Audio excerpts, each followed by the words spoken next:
अस्सलाम वालेकुम and good evening. मैं हूं मेहर बुखारी। 300 हलाकतों, 20,000 अफराद के जख्मी होने और 15,000 से जायद अफराद की गिरफ्तारियों के बाद बिलाखिर बांग्लादेश में शेख हसीना वाजिद की हुकूमत का खात्मा कर दिया गया है और खबर यह है कि वो मुल्क छोड़कर हिंदुस्तान में पनाह लेने में कामयाब हो गई हैं, जबकि अमली तौर पर इस वक्त बांग्लादेश में मार्शल लॉ नाफिज हो चुका है। कोटा सिस्टम से शुरू होने वाला एहतजाज एक आमिर के खिलाफ तहरीक की सूरत इख्तियार कर गया। अलबत्ता अभी तक बांग्लादेशी फौज की जानिब से कोई वाज़ेह पैगाम सामने नहीं आया, मगर फौज की तरफ से दो टोक अल्फाज में यह जरूर कहा गया कि अब बांग्लादेश के फैसले फौज करेगी। सादा अल्फाज में अब बांग्लादेश में जो सियासी इंतजाम किया जाएगा वो हाइब्रिड निजाम की तरफ बढ़ता दिखाई दे रहा है, जो बांग्लादेशी आर्मी चीफ की आशीर्वाद से कायम होगा। और बज़ाहिर ऐसा ही होता नजर आ रहा है, क्योंकि जैसा कि बांग्लादेशी आर्मी चीफ ने कहा था कि अबूरी हुकूमत रात तक तश्कील दे दी जाएगी, वो अब तश्कील पा चुकी है। ताजा तरीन इतलात के मुताबिक बांग्लादेश की अबूरी हुकूमत ने चार्ज संभाल लिया है। डॉक्टर समीउल्लाह खान और डॉक्टर आसिफ नज़रुल्लाह अबूरी हुकूमत की सरबराही करेंगे, जबकि 2 जजेस, 1 सहाफी, 2 मुइशदान और 3 जर्नैल इस हुकूमत का हिस्सा होंगे। आज दोपहर सबसे पहले इंडियन मीडिया की तरफ से रिपोर्ट किया गया कि हसीना वाजिद मुस्ताफी हो गई हैं, मगर वो इसका ऐलान टेलीविजन पर खुद आकर खताब से करना चाहती हैं। लेकिन फिर इंडियन मीडिया में ही ये रिपोर्ट सामने आई कि बांग्लादेश के आर्मी चीफ ने हसीना वाजिद को 45 मिनट की डेडलाइन दे दी है और फिर 45 मिनट मुकम्मल होने से कबल ही बंगाली फौज का हेलीकॉप्टर उन्हें लेकर हिंदुस्तान की जानिब रवाना हो गया। पाकिस्तानी वक्त के मुताबिक दोपहर तकरीबन 3 बजे बांग्लादेश के आर्मी चीफ मीडिया के सामने आए और ये ऐलान किया कि शेख हसीना वाजिद मुस्ताफी हो चुकी हैं, बांग्लादेश के फैसले फौज करेगी और इसके लिए एक अबूरी हुकूमत बनाई जाएगी। इस दौरान अवाम पुरअमन रहे, क्योंकि मुजाहिरीन के तमाम मुतालबात पूरे किए जाएंगे, जिनमें मुजाहिरों के दौरान हलाकतों की तहकीकात भी शामिल है कि कौन हलाकतों का जिम्मेदार था। अब ये अबूरी हुकूमत कब तक कायम रहती है और क्या बांग्लादेश में बाज़ाब्ता मार्शल लॉ का ऐलान किया जाता है या नहीं, यह भी बताना कबल अज़ वक्त है। मगर कोटा सिस्टम के खिलाफ 6 जून को शुरू होने वाला एहतजाज कब मुजाहिरों में तब्दील हो गया और कब मुजाहिरों में तब्दील होकर पुरतशद्दुद हुआ, यह अपने अंदर एक क्लासिक मिसाल है। इन मुजाहिरों ने जहां ताकत के बेदरीग इस्तेमाल को एक्सपोज किया, वहीं पीपल्स पावर का अमली नमूना भी दिखाया कि कैसे एक पुरअमन एहतजाज को ताकत का इस्तेमाल करके और अवाम की नफ्स पे या अवाम के मूड को गलत परखने से, मिसकैलकुलेट करने से पुरतशद्दुद बना दिया जाता है और फिर इसी तशद्दुद ने 400 से जायद जानें ली। हम आपके सामने 6 जून से अब तक होने वाले वाकयात की टाइमलाइन रखते हैं कि कैसे लाखों लोग सड़कों पर निकले, पुलिस की जानिब से उन्हें कत्ल और जख्मी किया गया और 17 करोड़ के मुल्क में नफरत और ताकत के इस्तेमाल ने अवाम के मूड को मिसकैलकुलेट करने ने 4 बार कामयाब होने वाली वजीर आजम को इस्तीफा देने पर मजबूर कर दिया। इब्तदाई तौर पर बांग्लादेशी तुलबा का यह एहतजाज जून के पहले हफ्ते में उस वक्त शुरू हुआ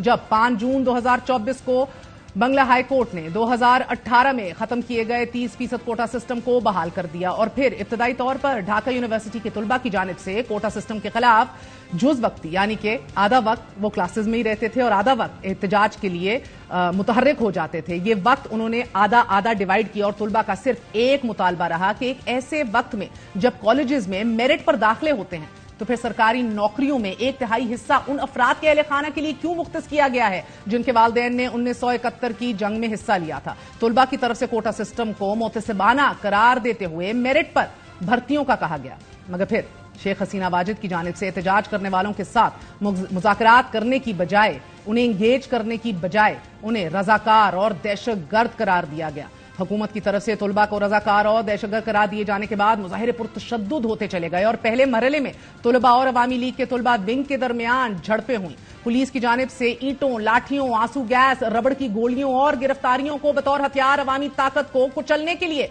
इस्तेमाल किया गया, हत्ता कि हेलीकॉप्टर्स का इस्तेमाल भी किया गया। जुलाई के दूसरे हफ्ते में बांग्लादेशी अदलिया ने मुदाखलत करते हुए मुजाहिरीन के मुतालबात तस्लीम करते हुए कोटा सिस्टम को रिवाइज किया, मगर मुजाहिरीन की तरफ से हुकूमत के सामने रखे गए 9 मुतालबात एक बार फिर तनाज़े का बाइस बन गए। 9 मुतालबात जो सामने रखे गए, इनमें वजीर आजम की तरफ से फसादात की जिम्मेदारी कबूल करना और हलाक तुलबा के खानदानों से माफी मांगना, वजीर दाखिला और वजीर ट्रांसपोर्ट का वजारतों से मुस्ताफी हो जाना, जिन मुकदमात पर लोगों को मकामात पर हलाक किया गया वहां पर तैनात पुलिस एहलकारों से इस्तीफा लेना, ढाका, जहांगीरनगर और राजशाही यूनिवर्सिटीज के वाइस चांसलर्स का मुस्ताफी होना और जख्मी और मरने वालों को मुआवजा अदा करना शामिल था। एक मुतालबा यह भी सामने आया कि अवामी लीग की तुलबा तंजीम बंगला छात्रों लीग पर भी पाबंदी लगा दी जाए, मगर तलबा ने इन मुतालबात को शेख हसीना वाजिद की तरफ से ब्लैकमेलिंग और सियासी चाल के तौर पर देखा गया और पहले मरहले में अवामी लीग की तलबा यूनियन को मैदान में उतारा गया by the prime minister, by the government, जिसने मुख्तलिफ तलबा को तशद्दुद का निशाना बनाया, जिसके नतीजे में सैकड़ों लोग हलाक हो गए। साथ ही हुकूमत ने सख्त तरीन क्रैकडाउन का फैसला करते हुए अपोजिशन रहनुमाओं के साथ साथ हर क्रिटिक, हर मुखालिफ आवाज को पकड़कर जेल में बंद कर दिया। तलबा पर सीधी गोलियां फायर कर दी गईं और फिर पानी सर से गुजर गया। कोटा सिस्टम के खिलाफ शुरू होने वाला एहतजाज यकनुकाती एजेंडा यानी कि शेख हसीना वाजिद के इस्तीफे की शक्ल इख्तियार कर गया। यहां हसीना वाजिद की हट धर्मी भी देखने से ताल्लुक रखती है। हसीना वाजिद ने एहतजाज करने वालों को दहशतगर्द कहा, एजेंट करार दिया और साथ ही चूंकि बांग्लादेश में कोई ऑपोजिशन थी नहीं तो शेख हसीना वाजिद जो जमात इस्लामी को एक खतरे के तौर पर हमेशा से देखती आई हैं, यही वजह है कि शेख हसीना वाजिद के दौर में ही सैकड़ों जमात इस्लामी के रहनुमाओं को फांसी दे दी गई। पहले जमात इस्लामी पर उन्होंने पाबंदी आयद की और फिर तलबा विंग पर भी पाबंदी आयद कर दी और यहां से मामला ठीक होने की बजाय उल्टा मजीद खराब होते चले गए, क्योंकि बांग्लादेश जहां शेख हसीना वाजिद की हुकूमत ने तमाम मीडिया चैनल्स पर सेंसरशिप आयद कर दी, बांग्लादेश नेशनल पार्टी के बाकी बच जाने वाले मेंबरान को भी जेलों में डाल दिया और इंटरनेट भी बंद कर दिया कि दुनिया तक कोई रिसाई, कोई इंफॉर्मेशन की रसाई ना हो, असल तस्वीर दुनिया ना देख सके। हत्ता कि हुकूमत ने वीपीएन पर भी पाबंदी आयद कर दी।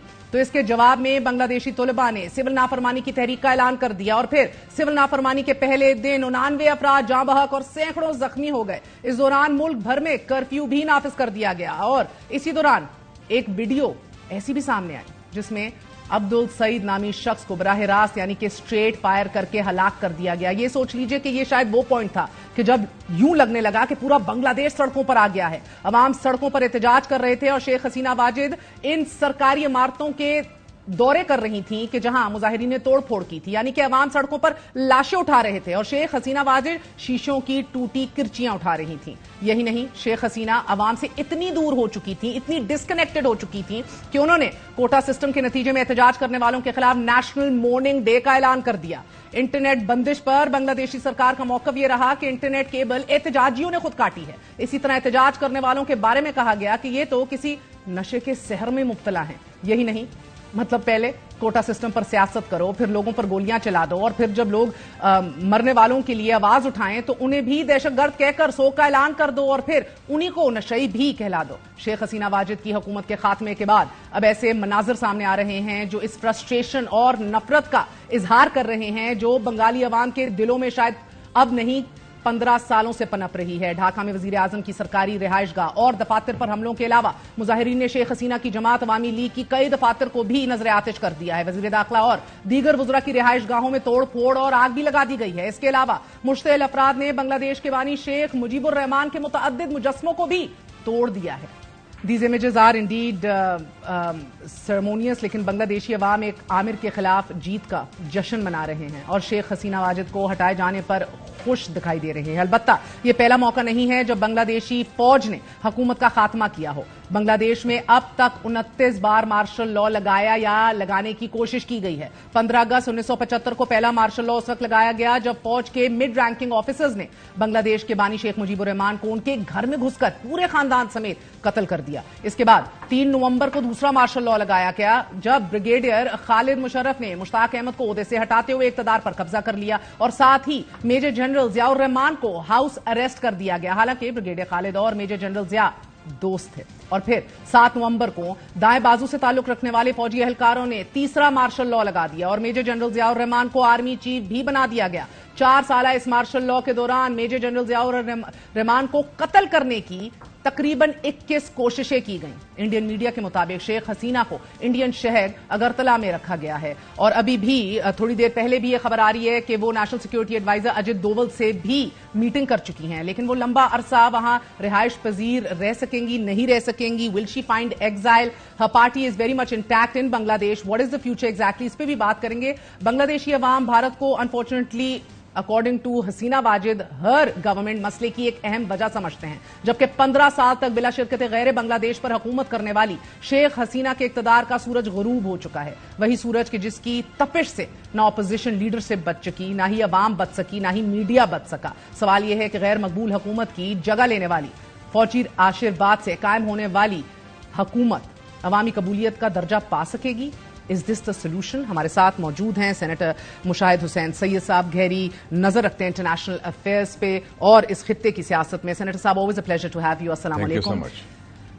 What a big day.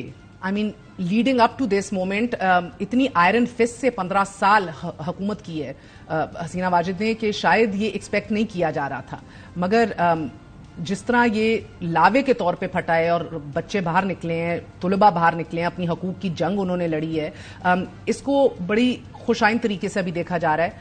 But maybe it's a bittersweet happiness, maybe it's a temporary happiness because we do not know right now کہ الیکشن کب ہوں گے اور کیا واقعی. نہیں، ہیپینس تو ہے. جب بھی ظلم کا خاتمہ ہو وہ خوشائند بات ہے.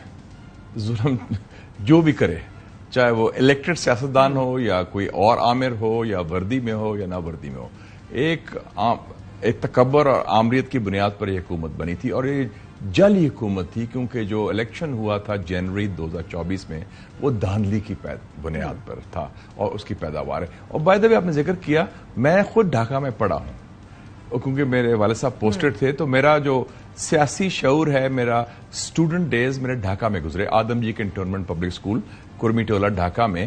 کیمن آسن تو بھالو اپنا نام کی اپنا باڑی کو تھا ہے تو بنگالی زبان بھی. تو بنگالی قوم میں اس وقت بھی، حالانکہ متحدہ پاکستان تھا، ہمارے لوگوں سے زیادہ شعور تھا اپنے حقوق کے بارے میں اور وہ they would fight for their rights. Bangladeshi قوم بڑی جاندار قوم ہے اور انہوں نے دیکھا کس طریقے سے یہ پوری یہ تو ایک ریولوشن ہے، nothing short of a revolution. تو اتنی 15 سال اسٹرانگ گورنمنٹ اور یہ بیٹھی تھی آرام سے کہ میرا آرمی چیف ہے، میری حکومت ہے، جو ہمارے ذہن میں بھی ہوتا ہے نا، میرا بندہ ادھر موجود ہے اور کچھ نہیں ہوگا اور میں نے تو حکومت ہے. اور اس نے دیکھیں اپوزیشن کو تیا پانچا کر دیا تھا. بیگم خالدہ ضیاء بیچاری بہت اور اب وہ ہاسپٹل ریسٹ میں تھی بیچاری، she was shifted from the prison. اس کو جعلی پھر جو لوگ تھے ان کو پھانسیاں کروائیں، صلاح الدین قادر چودھری کی، پروفیسر غلام اعظم جو جماعت اسلامی کے تھے، بڑے چن چن کر انہوں نے بدلے لیے. بڑی ظالم یہ حکومت تھی اور آمریت کی بنیاد پر تھی. اور میں خیال ایک عبرتناک انجام ہوا ہے. جو میں دیکھ رہا تھا ہیلی کاپٹر اڑ رہا تھا ہندوستان کی طرف، تو یہ مجھے یاد آ گیا کہ یہ تو تیسرا واقعہ ہے اس خطے میں. 15 اگست 2021 کو اشرف غنی صاحب کا ہیلی کاپٹر تاجکستان پہنچا تھا، بھاگے تھے وہ بھی. پھر آپ کو یاد ہے جولائی 2022 میں گوتابایا راجہ پکسے بھاگے تھے شری لنکا، کولمبو، ان کے گھر اٹیک ہوا تھا.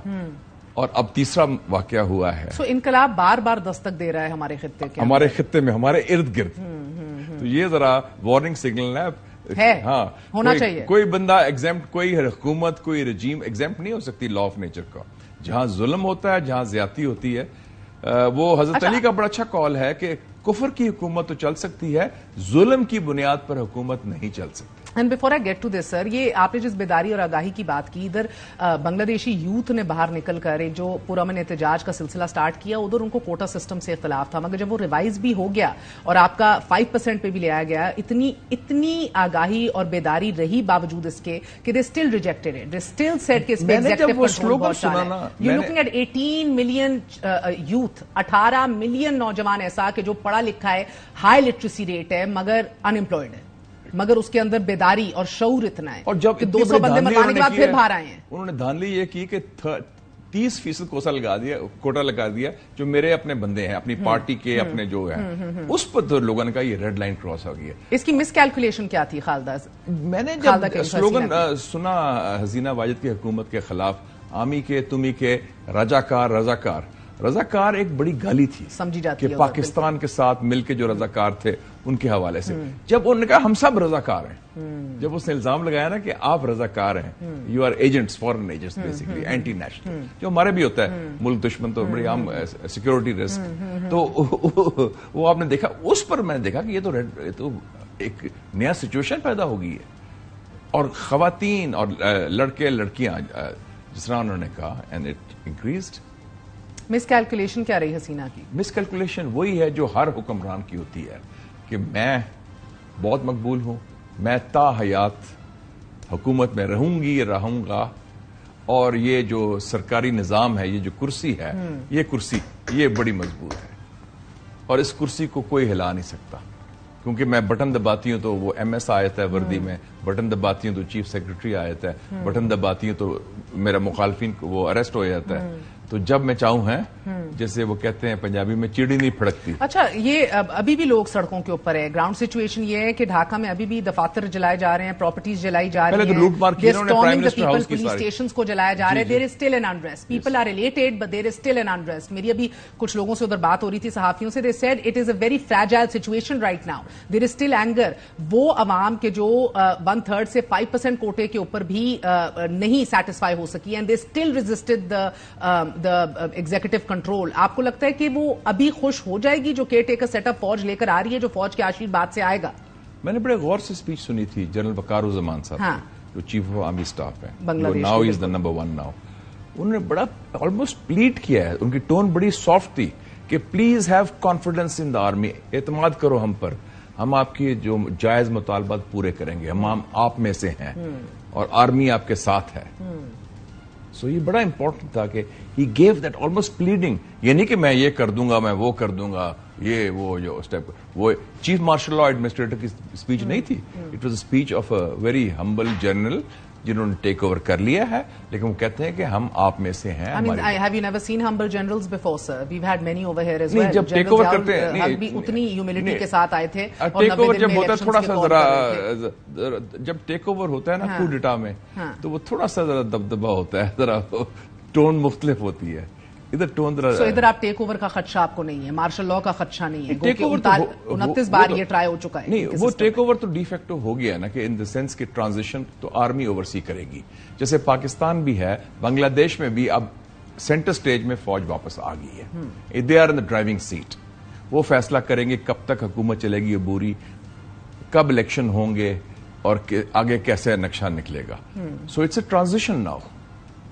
15 سال کے بعد ایک ٹرانزیشن. میں کہہ رہی ہوں کہ بنگلہ دیش میں بھی وہ فالٹ لائنز رہی ہیں, مارشل لا, سازش, بلکہ ادھر تو ہمارے یہاں تو بہت زیادہ ایک ڈسپلن ہے. اور جن آپ نے ذکر کیا تھا اپنے انٹروڈکشن میں, تو وہ تو they were all trained by the P M ہے نا.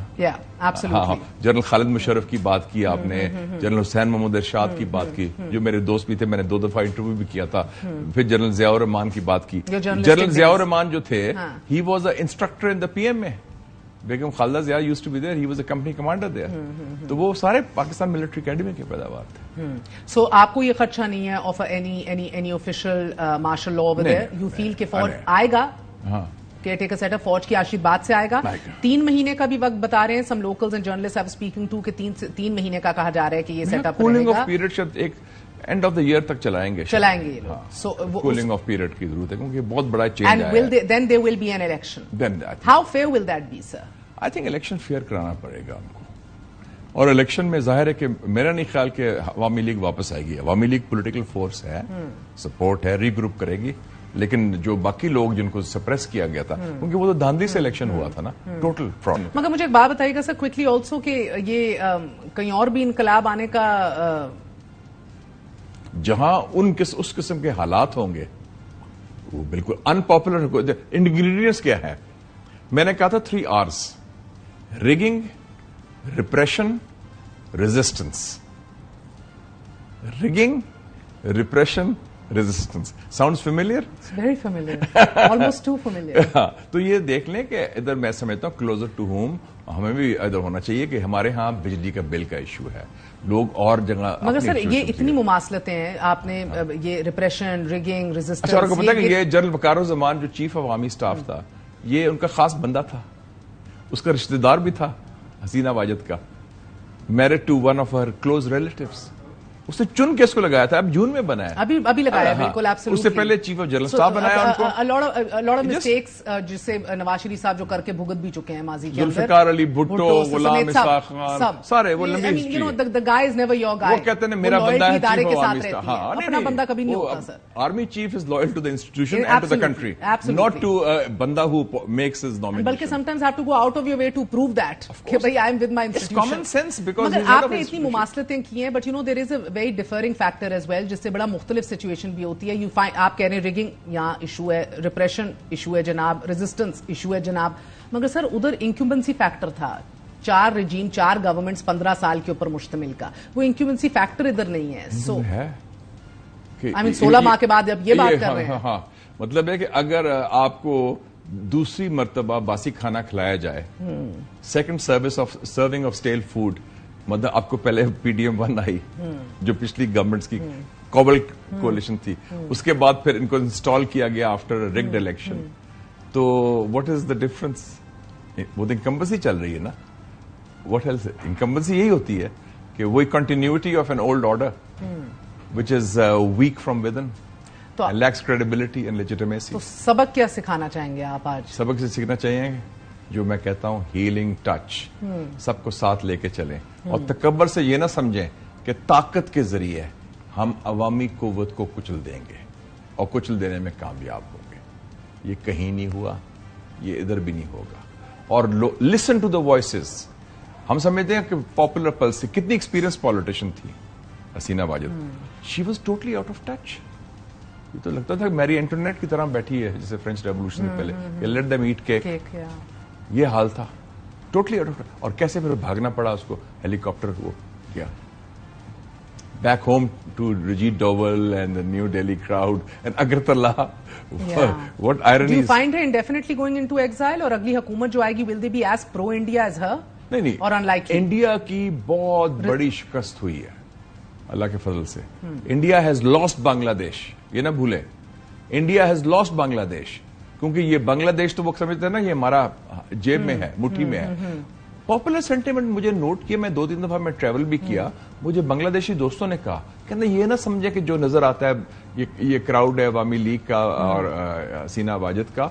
उन्होंने कहा कि सबसे बड़ा डेमोन्स्ट्रेशन कश्मीर, आज कश्मीर डे भी है बाय द वे, बिल्कुल 5 अगस्त देखा ना, जो इंडिया ने जुल्म किया और सारा एनेक्सेशन किया, उसका सबसे बड़ा डेमोन्स्ट्रेशन उसके खिलाफ पाकिस्तान में नहीं हुआ, ढाका में हुआ 3 साल पहले। 3 लाख लोग निकले ढाका में Bangladeshi in support of Kashmir against India.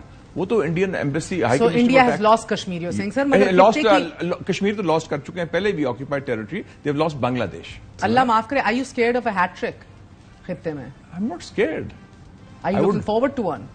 अगर जुल्म का खात्मा होता है और नलायकी का खात्मा होता है और नाकाम हुकूमत का खात्मा होता है तो वो तो ऐसी कोई बुरी बात तो नहीं ना, अवाम को रिलीफ मिले। मेरा तो इंटरेस्ट है कि पाकिस्तान के अवाम जो हैं वो पिस रहे हैं, वाइल रूलिंग क्लास मौज कर रही है, काबीना बड़ी होई जा रही है, वो उनके ऐशो इशरत में कोई फर्क नहीं पड़ रहा। आप लोग कोई सेल्स कर रहे हैं, आपने देख लिया how they are enjoying, whether it's the Olympic Games, whether they're enjoying here also, उसमें लगता है कि business as usual. Pakistan Islamabad में जाएंगे तो लगेगा कोई क्राइसिस नहीं, इधर खुला पैसा है, ऐशो इशरत की सारा गुजार रही है हुकूमत। वो तो अवाम को रगड़ा मिल रहा है ना, रूलिंग क्लास तो ऐश कर रही है, उनके केसेस भी खत्म है, उनके फैमिलीज भी ऐश कर रही हैं, वो एंजॉय कर रहे। कॉमन चीज क्या थी बांग्लादेश इधर? Corruption, cronyism, coercion.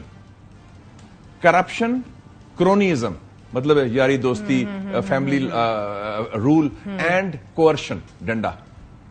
बहुत बहुत शुक्रिया सेनेटर मुशाहिद हुसैन सैयद। 3 आवर्स के बाद रिगिंग, रिप्रेशन और रेजिस्टेंस के बाद 3 C's को हाईलाइट कर रहे हैं। पाकिस्तान को मुतनब्बे होना चाहिए, पैगाम लेना चाहिए, स्ट्रॉन्ग सेंटिमेंट्स, रिजेंटमेंट, जिस तरह के हसीना वाजिद की हुकूमत रिप्रेसिव पॉलिटिक्स के खिलाफ हमने बांग्लादेशी अवाम की देखी है, एक मैसिवली रिग्ड इलेक्शन के बाद एक रैपिडली स्लाइडिंग इकोनॉमी और साथ उनके खानदान और क्रोनीज का करप्शन के हवाले से इल्जाम। These are all reasons to be warned very loudly. A very short break, we're going to be right back.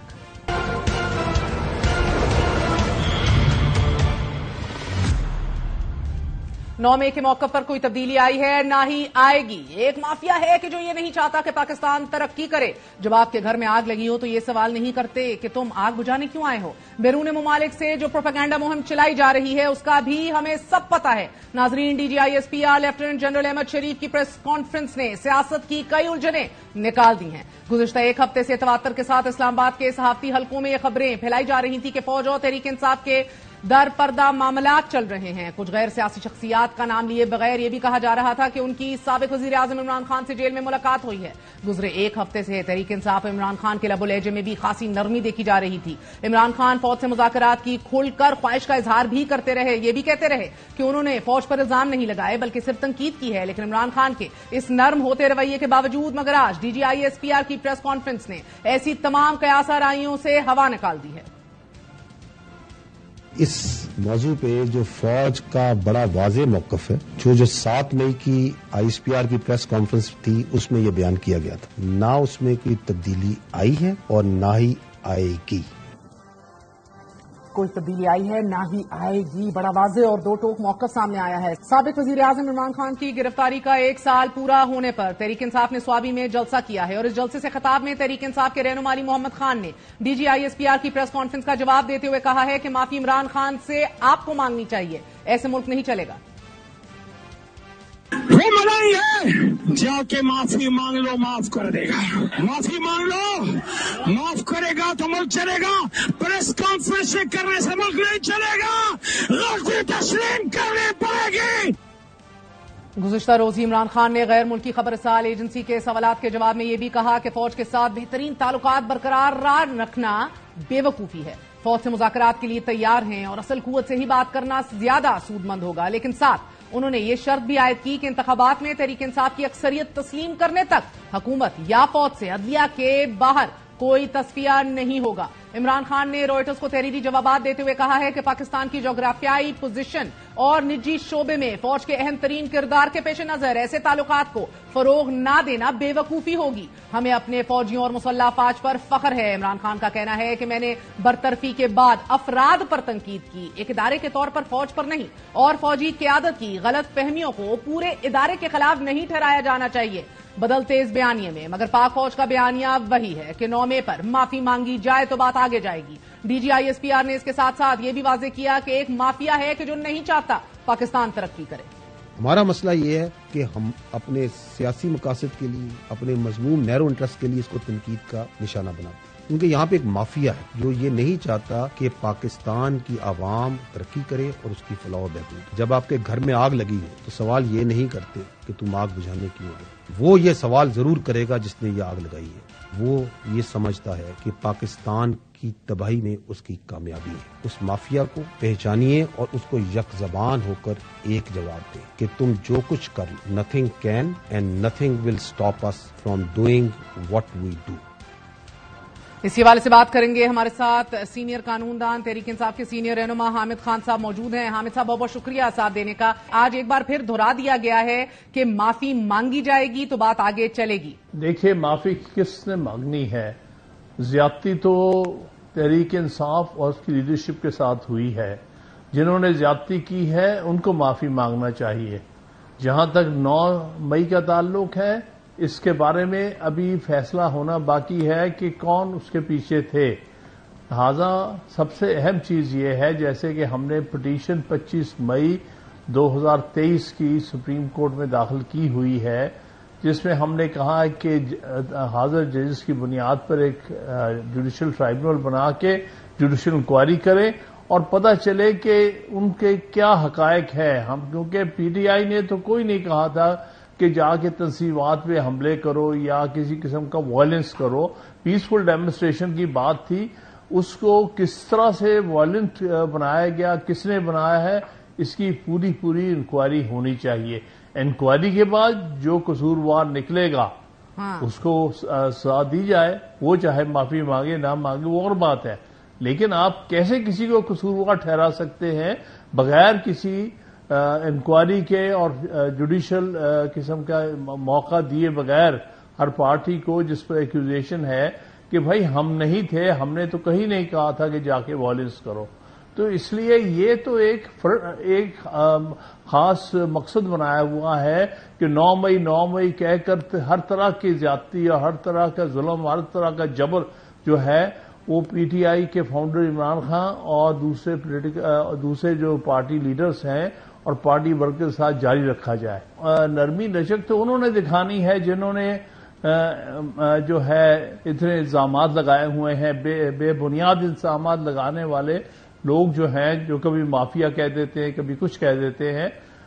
زیادتی تو ان کی طرف سے ہے، انہیں بات میں نرمی لانی چاہیے تاکہ بات ہو سکے۔ اور سر یہ بتائیے گا کہ آپ نے دیکھا ہے کہ عدلیہ کی طرف سے بھی 2 ججز کا اختلافی نوٹ سامنے آیا ہے، بڑا ان ڈیپتھ اختلافی نوٹ ہے اور ان کا ریویو انفرکشس ہونے کا بھی ان کو بڑا ڈر ہے۔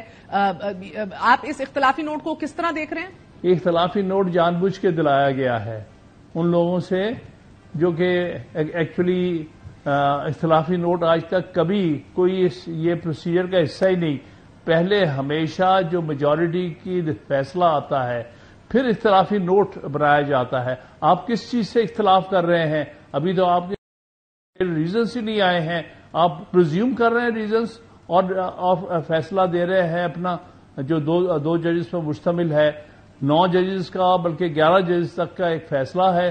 آپ اس کے خلاف جو ہے ہوا میں باتیں کر رہے ہیں. نہ آپ کے سامنے ڈیٹیل ریزنس ڈیٹیل ججمنٹ ہے. تو آپ اختلاف کس سے کر رہے ہیں؟ اختلافی نوٹ کس بات کا ہے؟ یہ انتہا کا غیر آئینی اور غیر قانونی اور غیر عدالتی حرکت کی گئی ہے ان دونوں ججز کی طرف سے. میرے نزدیک تو ان دونوں ججز کے خلاف مس کنڈکٹ کا کیس بننا چاہیے، حامد خان صاحب. کیونکہ ایسا کبھی ہوا نہیں آج تک کہ میجورٹی کی ججمنٹ کے بغیر مائنورٹی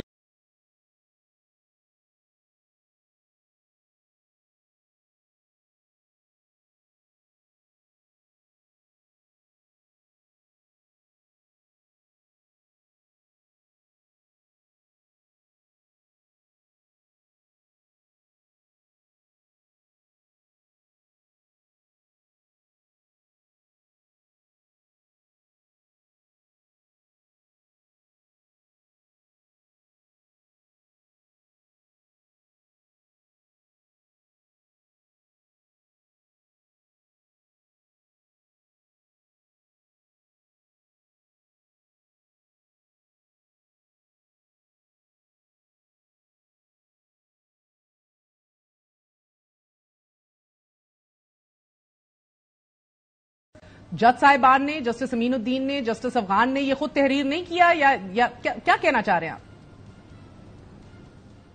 میں یہ سمجھتا ہوں کہ اس کے پیچھے قاضی فائز عیسیٰ جو کہ تھرو آؤٹ اپنے اس ایکسٹینشن کے لیے ہر طرح کے ہتھ کنڈے کر رہے تھے، تو اس لیے انہوں نے ان کے ذریعے ایک نوٹ ڈلوایا ہے جس کا مقصد آپس میں سپلٹ کو بڑھانا ہے ججز کے درمیان، جو کہ بہت ہی افسوسناک بات ہے جس کا وہ تاریخی طور پر جواب دہ ہوں گے.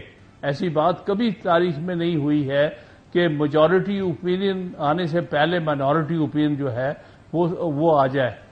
بہت بہت شکریہ. حامد خان ہمارے ساتھ موجود تھے. مائنورٹی اوپینین 2 ججز کا اختلافی نوٹ کیا تھا؟ ایک وقفے کے بعد اسٹے ود اس.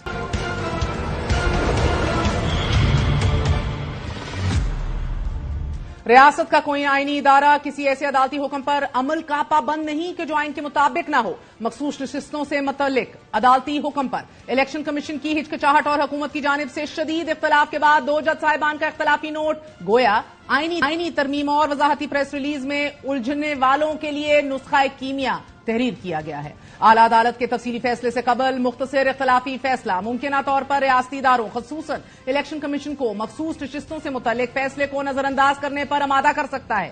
مخصوص نشستوں سے متعلق عدالت کے مختصر فیصلے کے بعد جسٹس امین الدین خان اور جسٹس نعیم اختر افغان نے 29 صفحات پر مشتمل اختلافی نوٹ جاری کیا ہے. اختلافی اقلیتی فیصلے میں یہ کہا گیا ہے کہ ثابت شدہ حقیقت ہے کہ سنی اتحاد کونسل نے بطور سیاسی جماعت عام انتخابات میں حصہ نہیں لیا، حتیٰ کہ سنی اتحاد کونسل کے چیئرمین نے بھی آزاد حیثیت میں انتخاب لڑا. پی ٹی آئی موجودہ کیس میں فریق نہیں تھی. اسے ریلیف دینے کے لیے آرٹیکل 175 اور 185 میں تفویض دائرہ اختیار سے باہر جانا ہوگا. تحریک انصاف کو ریلیف دینے کے لیے آئین کے آرٹیکل 51، آرٹیکل 63 اور آرٹیکل 106 کو معطل کرنا ہوگا. اختلافی نوٹ میں سنی اتحاد کونسل کی جانب سے الیکشن کمیشن کو لکھے گئے 4 خطوط بھی شامل کیے گئے ہیں. نوٹ میں for creating and carving out relief in these proceedings for Tehreek Insaf, اس کے حوالے سے کہا گیا ہے کہ پہلے ایک اصطلاح استعمال کی جاتی تھی ریڈنگ انٹو دا کانسٹیٹیوشن یا ریڈنگ ڈاؤن دا کانسٹیٹیوشن، لیکن اب ایک نیا فکرہ متعارف کروا دیا گیا ہے کہ جس میں آئین میں مخصوص حالات میں دی جانے والی ریلیف یا راحت کے مطابق نئی دفعات شامل کرنا شامل ہے،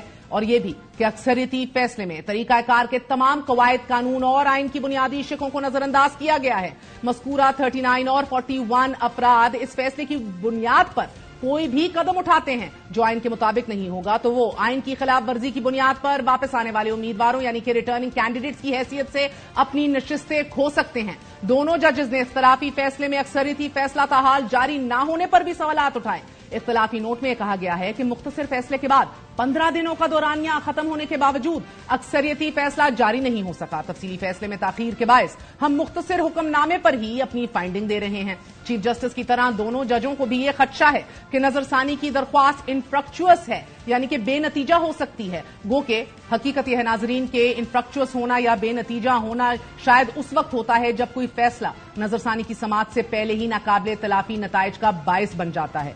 दो जजों के लिए एक ऐसे फैसले पर तफसीली तबसरा फराहम करना गैर मामूली है बकौल माहिरीन के जो नजरसानी की टाइम लाइन से बाहर आता है। 2 रुकनी अकलियती राय एक आईनी इदारे पर जोर देती है कि वो 8 रुकनी अक्सरियत के फैसले को कबूल ही ना करे। इख्तलाफी नोट में वाजे किया गया है कि हमारा ये भी पुख्ता नजरिया है कि किसी दूसरे आईनी इदारे को ऐसे इकदामात या फैसले करने के लिए नहीं कहा जा सकता कि जो आइन के तहत जायज ना हो। जस्टिस अमीनुद्दीन खान और जस्टिस नईम अफगान ने सुन्नी इत्तेहाद काउंसिल की दरख्वास्तें मुस्तरद कर दी थीं और जस्टिस नईम अफगान ने जस्टिस अमीनुद्दीन के फैसले से भी इत्तफाक किया था। इख्तलाफी नोट के मुताबिक आजाद उम्मीदवारों को इलेक्शन कमीशन, कौमी असेंबली और सूबाई असेंबलियों में तरीकाकार मुकम्मल होने के बाद तस्लीम किया गया। 39 या 41 अरकान असेंबली जिसका मुख्तसर अक्सरियती फैसले में हवाला दिया गया है, ये मामला कभी मुतनाज़े ही नहीं था। किसी अदालती कार्रवाई में यह एतराज नहीं उठाया गया कि अरकान ने सुन्नी इत्तेहाद काउंसिल में शमूलियत इख्तियार नहीं की। तहरीक इंसाफ इलेक्शन कमीशन और ना ही हाई कोर्ट में फरीक थी। सुप्रीम कोर्ट में फैसला जारी होने तक तहरीक इंसाफ फरीक ही नहीं थी। इख्तलाफी फैसले में मजीद कहा गया है कि 13 रुकनी फुल कोर्ट की 8 समातों में सबसे ज्यादा वक्त इस्तेमाल जजेस के सवालात पर हुआ। दौरान समाअत कुछ जजेस ने यह सवाल भी पूछा कि क्या रिजर्व सीट तहरीक इंसाफ को दी जा सकती हैं। कोई भी वकील मखसूस नशिस्तें पीटीआई को देने पर मुत्तफिक न हुआ। इख्तलाफी नोट में मजीद कहा गया है कि कवल शौजब के वकील सलमान अकरम राजा ने भी दलाइल में यह वाज़ेह कहा कि मखसूस नशिस्तें पीटीआई को देने से इत्तफाक नहीं करता। हैरानकुन बात यह है कि 2 जज साहिबान ने मखसूस नशिस्तों से मुतल्लिक होने वाली गुज़िश्ता 8 समातों में इलेक्शन कमीशन के किरदार पर उठने वाले तमाम सवालात को नजरअंदाज कर दिया है। चीफ जस्टिस समेत बेशतर जज साहिबान की मुतफिका राय ये रही कि इलेक्शन कमीशन ने अदालती फैसले की गलत तशरीह की है। गोया 2 रुकनी अकलियती राय ये है कि 8 रुकनी अक्सरियती फैसले को कबूल न किया जाए। मुमकिन तौर पर 2 जज साहिबान का इख्तलाफी नोट इलेक्शन कमीशन के हर उस इकदाम की हमायत करता दिखाई दे रहा है कि जो अदालती अहकामात के बरक्स उठाया गया। इख्तलाफी फैसले के मुताबिक 80 अरकान की किस्मत का फैसला सुप्रीम कोर्ट ने उन्हें सुने बगैर कर दिया। इन अरकान का सुन्नी इत्तेहाद काउंसिल में जाना मुतनाज़े था ही नहीं। आजाद अरकान जिन्होंने सुन्नी इत्तेहाद काउंसिल में शमूलियत इख्तियार की, उन्हें सुने बगैर सुन्नी इत्तेहाद काउंसिल से छीना गया।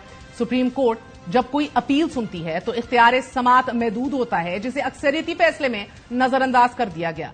मखसूस नशिस्तों से मुतल्लिक नजरसानी की दरख्वास्त में नून लीग भी यही नुक्ता अदालत के सामने रख चुकी है। नून लीग की जानिब से दायर दरख्वास्त में यह कहा गया था कि सुन्नी इत्तेहाद काउंसिल और पीटीआई अलग अलग सियासी जमातें हैं। आजाद उम्मीदवार पहले ही सुन्नी इत्तेहाद काउंसिल में शमूलियत इख्तियार कर चुके हैं। जिन अरकान को पीटीआई का करार दिया गया, उन्होंने कागजात में खुद को आजाद जाहिर किया था। आजाद अरकान को 15 दिन में शमूलियत का कहना कानून के खिलाफ है। मुस्लिम लीग नून के सीनियर रहनुमा सेनेटर इरफान सिद्दीकी का यह कहना है कि 2 मोअज़्ज़िज़ जज साहिबान के जामे इख्तलाफी नोट, सरकर्दा आईनी माहिरीन की राय और पाकिस्तान बार काउंसिल की हालिया करारदाद को पेशावर हाई कोर्ट के 5 रुकनी बेंच के मुतफिका फैसले से मिलाकर अगर देखा जाए तो 8 जज साहिबान का फैसला आइन और कानून की वाज़ेह शिकों से मुतसादिम होने के बायस इंतहाई कॉन्ट्रोवर्शियल मुतनाज़े है। फैसला देने वाले जज साहिबान को बिलखसूस वो कि जिन्हें मुस्तकबिल में चीफ जस्टिस की बावकार मुस्तनद पर बैठना है, ये सोचना होगा कि क्या वो इस आइन शिकन फैसले का भारी बोझ अपने कंधों पर उठाए सारी उम्र वजाहतें देते रहेंगे या संजीदगी से अपने फैसले पर नजरसानी फरमाते हुए आइन और कानून की रोशनी में इसके सुकम दूर करने के तारीख के सामने सुरखरू हो जाए। नाज़रीन, हुकूमत 2 जज साहिबान के इख्तलाफी नोट की भरपूर हमायत कर रही है। वफाकी वजीर इत्तलात और नशरियात अताउल्लाह ताड़ का भी यह कहना है कि जजेस के इख्तलाफी नोट ने अक्सरियत के फैसले पर बहुत बड़ा सवालिया निशान लगा दिया है और फैसले पर अमल अब कैसे करें। ये जो 2 ऑनरेबल जज साहिबान ने इख्तलाफी नोट लिखा है और तफसीली फैसला जारी किया है, इसने अक्सरियत के फैसले के ऊपर बहुत बड़ा सवालिया निशान लगा दिया है।